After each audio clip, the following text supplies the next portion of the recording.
Alright guys, welcome. I wanted to jump into dealing with tight slots. Tight slots is a formation that I know probably gives people a lot of issues. And right now I can tell you without even watching your games, I already know what the problem is.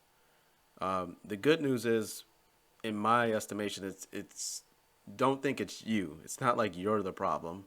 It's not like you don't have understanding of concepts and stuff like that. It's not like you don't know what to do against it and there's some hidden knowledge that you have to find to figure out how to deal with it. Okay, the problem is the game of Madden. That's what the problem is. Okay?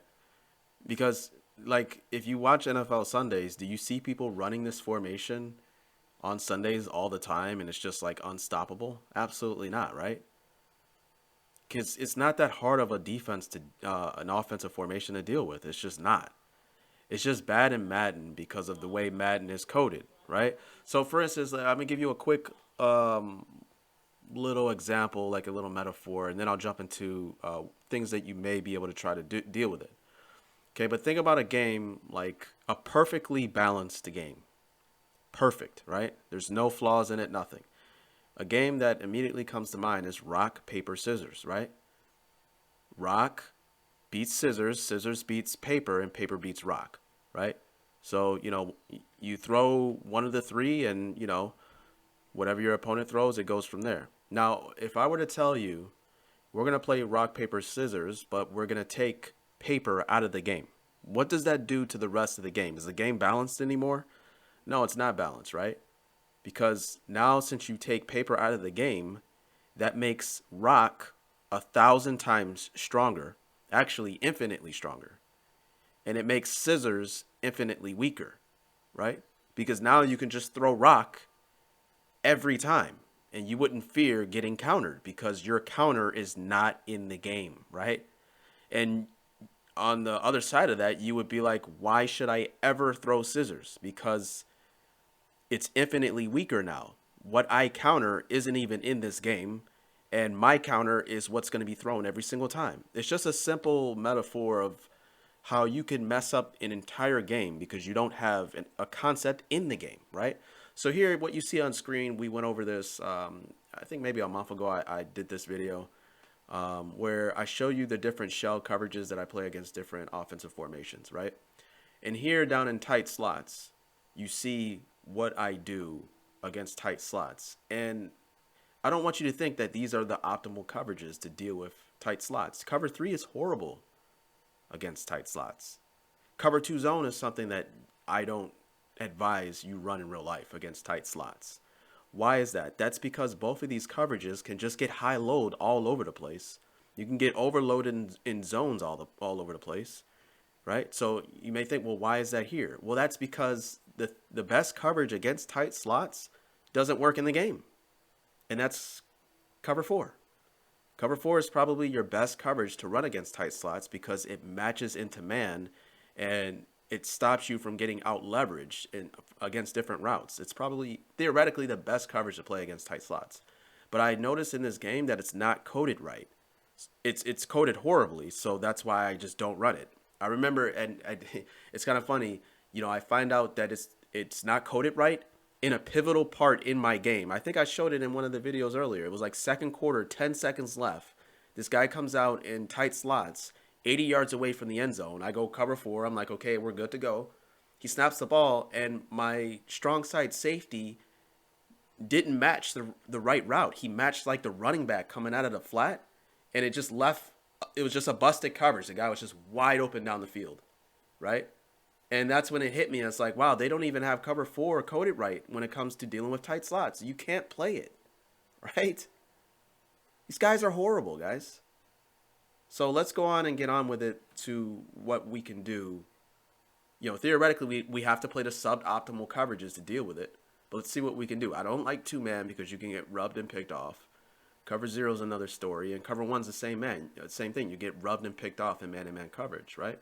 So you really want to play a zone that can match into man. And that's what cover 4 palms and cover 4 quarters is. It's a man match defense, but it's not coded right, so we can't run it, right? So let's see what I got here. So we go tight slots. Okay, so this is cover 3 here. And I'm just going to show you the issues of running zone against this coverage. Let's go ahead and watch this. Okay, what's the problem there? You see how wide open that window is? But I want you to see, the bigger issue here. The last thing you want on a defense when you call a specific scheme is for defenders to defend ghosts, right? Or I should say, yeah, I mean, you're defending air, you're defending grass and not defenders. That's what you don't want, right? Look at this. Look at this corner here. What is he defending? Nothing. Look at this second defender in, right? What is he defending? Nothing. Look at this player. What is he defending? Nothing. Right? So, yeah, they have, how many do they have? 1, 2, 3, 4. Yeah, they have 5 offensive threats down the field. And yeah, we have 7 defenders. But in actuality, we have 3 defending and they have 5 guys out in the routes because we have 4 defenders defending nothing. And look at this window here, right? That's the problem. So go ahead and play it here. Like what do you, So, I mean, this is what Nick Saban ran into against, this was years ago when he was playing against the Steelers. Remember, I think I went over this story. The Browns were like 11-3. No, what was it? I think they were 13-3 in the regular season. They were dominant for the whole year. And 2 of their 3 losses came against the Steelers in regular season, right? Against the same opponent, a division rival, right? So you lost more against the Steelers than the entire league that year. And then in the playoffs, you ran into the Steelers again, and you lost again. You lost 3 times to the same opponent in the year. And the problem was that they couldn't sit and play cover 3 zone against the Steelers, right? Well, cover 1 man, I should say. And Nick Saban believes cover 1 man is the best defense in football. And I would agree, obviously. I mean, he knows what he's talking about. But the problem with cover 1 man is if they have superior athletes at the wide receiver position, then you simply cannot play it because they'll run you off the field, right? So they were having problems matching up in man to man, right? But you want to play cover 1 man because it's good against the pass if you have better athletes, and then you can have an extra defender in the box to stop the run. So what they did was, okay, we can't play cover 1 man, so let's play cover 3 zone. And what the Steelers would do was, okay, well, you're going to do that. We're just going to run 4 verts, right? And here we see the same issue that we just went over in tight slots, cover 3 zone, right?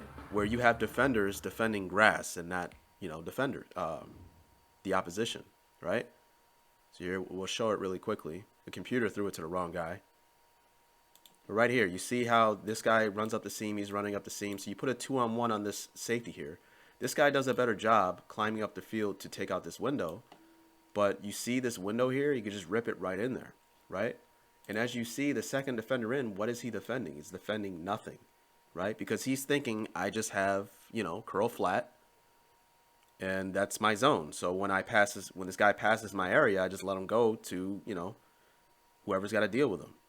This guy's actually defending grass as well. He's not really defending an opponent.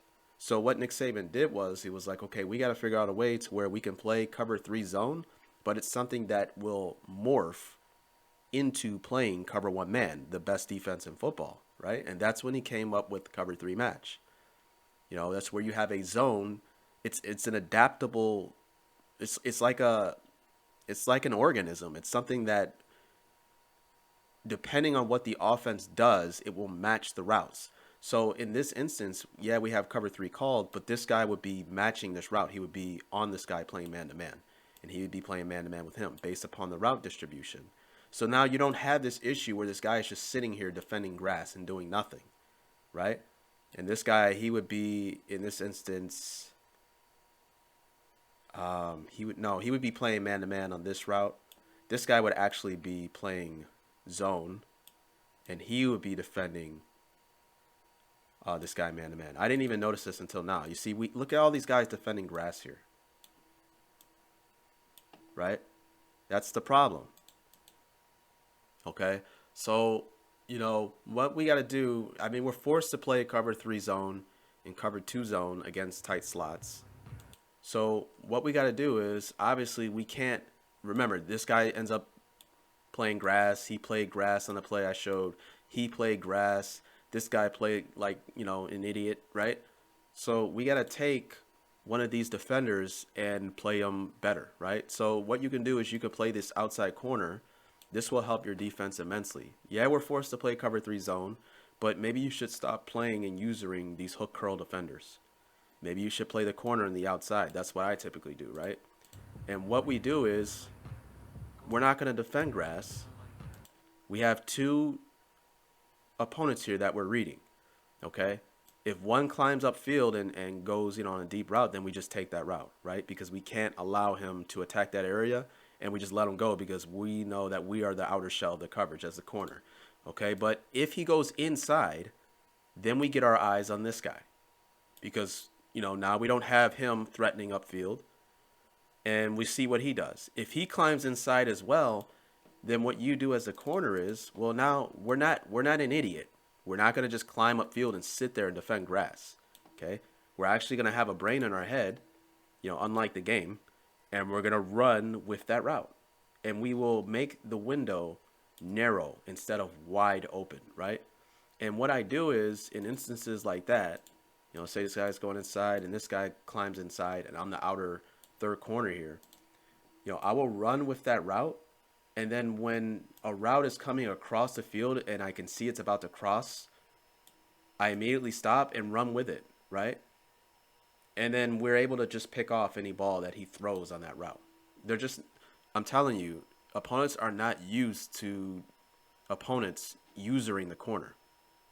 You will make your defense so much better, and you will diversify your ability to confuse your opponent because when they see you as a corner, it will throw them off. And, it'll make it harder for them to understand that you're playing cover three because they're just so used to players playing as the hook curl defenders while playing cover three or the deep middle safety, right? So, and that's another thing. That's the problem. When this guy goes up the field and he's defending grass, even when a crossing pattern comes across, how many times have you seen it? The guy's just wide open along the sideline. They just throw it to him. Because your corner is playing like a moron, right? He's just defending grass. He's running all the way to Canada. He's just not playing football because the game is coded that way. But when you're the corner and you're running with this inside route, you will see this guy coming across the field and you can just release that guy and now you're all over that route. Now that's a route that he cannot throw because you'll just jump all over it. So here, look, I see him going inside. So now my eyes is on this guy. I stay on the top outside shoulder. And then when he stops and pivots, we can make the window more narrow. Now, of course, they may be able to make the throw here, but this is just bad stick skills. But that window is nowhere near as wide open as it was before, right? So, you can even choose to defend the deep middle safety. I tend to stay away from that. But then your reads are a little bit different. I mean, you're more so defending like this, right? And you're not going to be playing deep middle goalpost the way the computer does. Like an idiot, right? You're going to play like you have a brain in your skull, right? So here, I mean, we're reading this, and now we know our responsibility, really. We really we have these two defenders threatening the seam. The second you see this guy climb this way, that's not your problem. Now you are pretty much just going to man this route. Now think about what the computer would do as a deep middle safety here. He would just drift off into space. But because you're the deep third corner and you have a brain, right? And we see this guy he's going to climb outside of your area and outside the numbers. Now you can just, you convert into man-to-man coverage on this guy. And you can just jump all over it. You see how much better? I mean, I look at these idiots over here, right? What are you defending? Like, what do whatever, man. But it's Madden for you. But that's what you want to do. Like, if you are developing a defensive scheme, this is my opinion. I'm not going to say that I'm right. It's just my opinion. I would look for ways to, if we're going to play zone, I would always want it to find a way for it to turn into cover one man. because I think that's the best defense in football. So I would try to figure out a way to where we can match it to where at some point, no matter what route distribution you throw at us, we will end up playing cover one man, okay, with a robber or etc.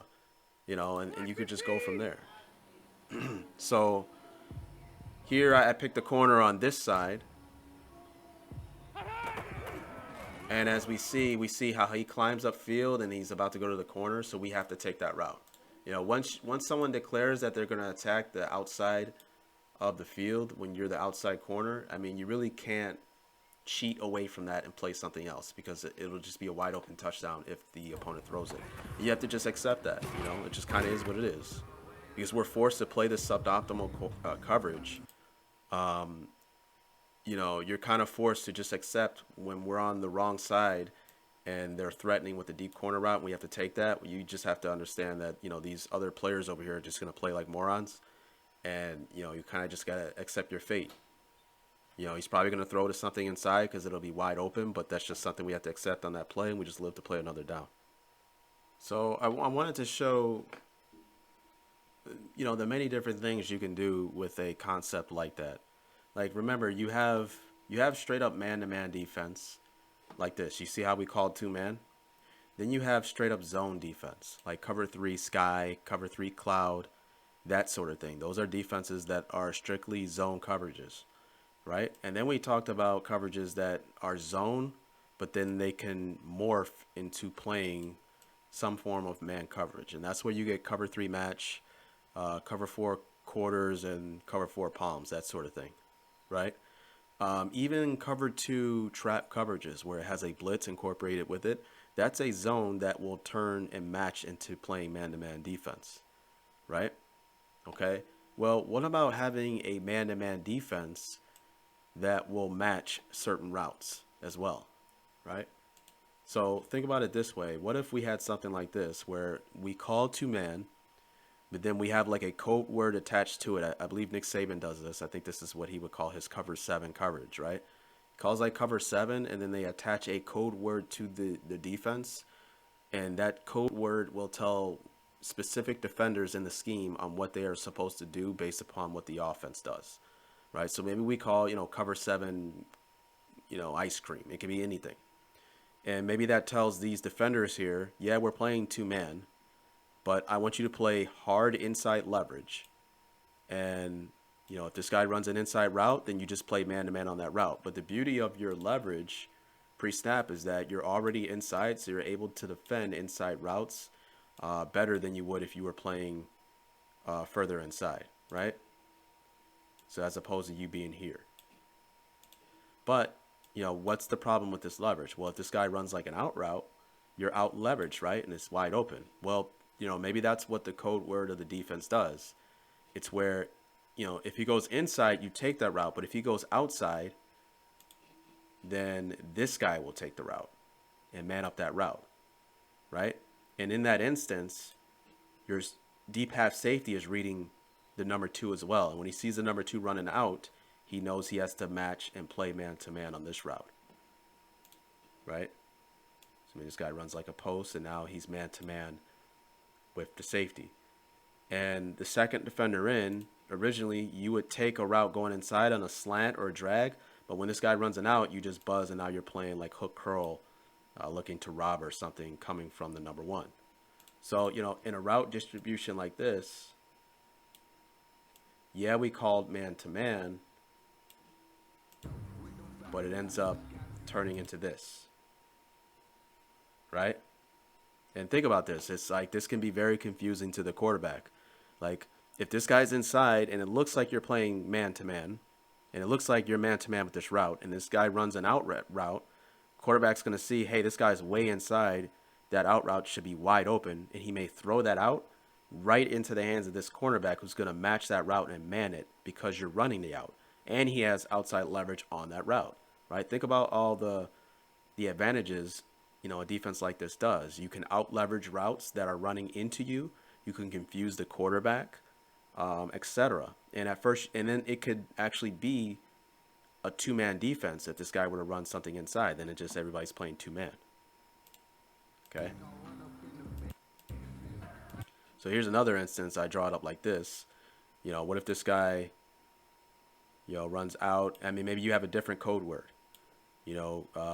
Cover 7 Cody. I don't know, right? He runs it out, and then this guy runs something inside like an in pattern, and now, this guy will match that route because he sees him coming inside, and this guy matches the out. And now the safety, he's reading these two players as well. And if they run something underneath what they declare, an under route distribution, right? Maybe anything under 10 yards. If both of these players run something under 10 yards, then you can play deep middle safety. Because you're not, why is that? Because you're not worried about anything threatening the deep half of the field if they're both running something underneath. So why play deep half? Again, that's you wasting, you're defending grass, right? So maybe in that instance, you would tell this guy, okay, now you're going to play deep middle third. So now this entire, what originally may be a weakness against cover 2 man, the deep middle of the field, you now cloak that weakness based upon the route distribution of the players, knowing that no one's going to attack this area of the field, so you can take this player and have them playing deep over the middle of the field, right? There's just so many different things you can do in design, scheme-wise, when it comes to defense. I mean, the reason why I'm showing you all this stuff is just really to show you how Madden, like, you will always be at a disadvantage playing defense in this game. Always. Because they don't have it coded right. It's not even close. They don't have all of the different defenses that you can play in real life in the game. They don't, like, the defense in this game is so primitive when you compare it to how it's supposed to be played in real life. That's why you will always have issues playing against, when you run into somebody who finds this out, what they will do, when they find out that scissors is not in the game, they will just, they'll play paper all game. That's what I'm trying to get at, right? So the problem in this game is the defenses in this game, especially in tight slots. You can't play cover 4 against it, really, because I've seen where it just messes up and glitches. Maybe they patched it out. I didn't check. You know what I mean? But because the best coverage against this formation is not in the game, you're forced to play suboptimal coverages against what they do. And we're forced to try to do things to make it better because the coverage is already horrible when playing against this coverage, and it doesn't make it any better that these players play like morons, right? So you're going to have to play like cover 3, play outside corner, maybe second defender in, and you're going to have to, read the routes and play accordingly. What you're trying to do is not defend grass the way the computer makes the players play. Okay, so here, I just wanted to show you some issues. Like, again, playing spot drop coverage, like cover 3 and cover 2 zone against a formation like this, you just get high load everywhere. Look, we got a high low here. High corner, flat. So, what is the second defender in, the curl flat player, going to do? He has to make a decision on who he's going to defend. And whoever he defends, we just throw the other route. Right? Look at this. Low, high. Right? So, I don't care what the second defender in does. If he wants to stay up here, we throw flat. If he goes underneath, we throw the deep crossing pattern. I'm pretty sure you've seen that route thrown on you so many times, and it gets irritating, right? Because, cover 3 zone and cover 2 zone is just not very good coverages to run against formations like this. I know you saw that route distribution there. I think this guy goes to the flat. Again, you're getting high load over here. High, low, right?